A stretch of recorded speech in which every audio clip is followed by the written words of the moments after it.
Kenapa susah sangat nak faham ni? Saya dah cuba banyak kali. Adakah saya memang tak pandai? Hai Dia, jangan cakap macam tu. Setiap murid ada cara belajar masing-masing.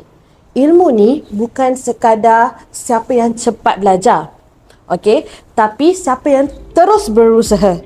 Apa kata awak cuba guna aplikasi Gemini untuk tolong anda faham konsep ini. Mai teacher tunjukkan. Wow, senang nak faham. Bestnya. Assalamualaikum dan salam sejahtera. Saya Dia Kalisha, wartawan cilik TV BSS Media Scout. Rakan informasi anda. Berdiri saya di sini untuk berkongsi dengan anda semua bagaimana teknologi dapat membantu memperkasa pembelajaran murid.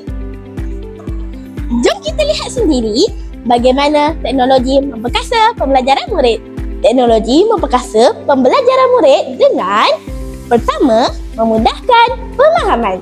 Teknologi seperti video animasi, simulasi dan grafik membantu murid memahami topik yang sukar. Kedua, menjadikan pembelajaran lebih menarik.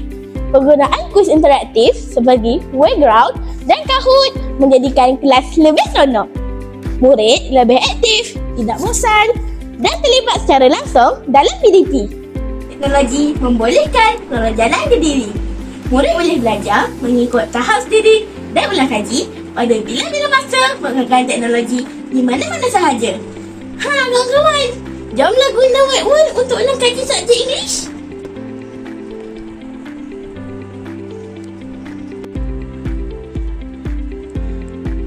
Penonton-penonton sekalian, mari kita lihat pendapat warga SKU Keramat tentang bagaimana gabungan ilmu dan teknologi membentuk generasi murid yang lebih berdaya saing pada masa kini.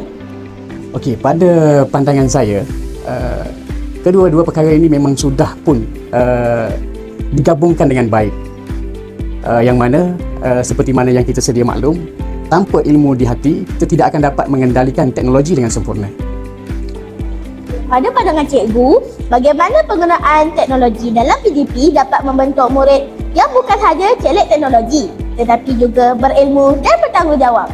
Sekolah kita ada melaksanakan program BYOD iaitu Bring Your Own Device. Melalui program ni, murid jadi lebih aktif dan seronok belajar sebab mereka boleh terus akses bahan digital seperti kuis untuk cari maklumat dengan mudah. Dalam masa yang sama, kita dapat tekankan kepada murid supaya menggunakan teknologi itu dengan betul, beretika dan bertanggungjawab. Jadi, bila ilmu itu ada dalam diri murid dan teknologi digunakan dengan cara yang betul, kita dapat melahirkan generasi yang bijak, berdisiplin dan bersedia untuk masa hadapan. Saya? Betul ke ni? Hai, ini kamu dari masa depan. Ya, terima kasih sebab kamu tak pernah berputus asa. Semua usaha kamu hari ini membawa aku ke sini sebagai pensyarah.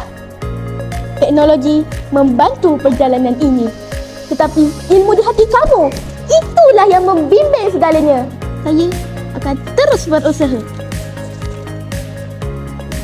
Jelaslah bahawa gabungan ilmu dan teknologi mampu melahirkan generasi yang lebih cemerlang. Saya sebagai murid berharap agar semua pihak termasuk ibu bapa, guru dan masyarakat terus menyokong penggunaan teknologi dalam pendidikan. Izinkan saya mengakhiri perkongsian saya hari ini dengan serangkap pantun. Kalau ada sumur di ladang, bolehlah kita menumpang mandi. Ilmu di hati jadi pegangan. Teknologi memperkasa generasi. Sekian saja daripada saya, wartawan cilik Media Scout TV BSS. Bye.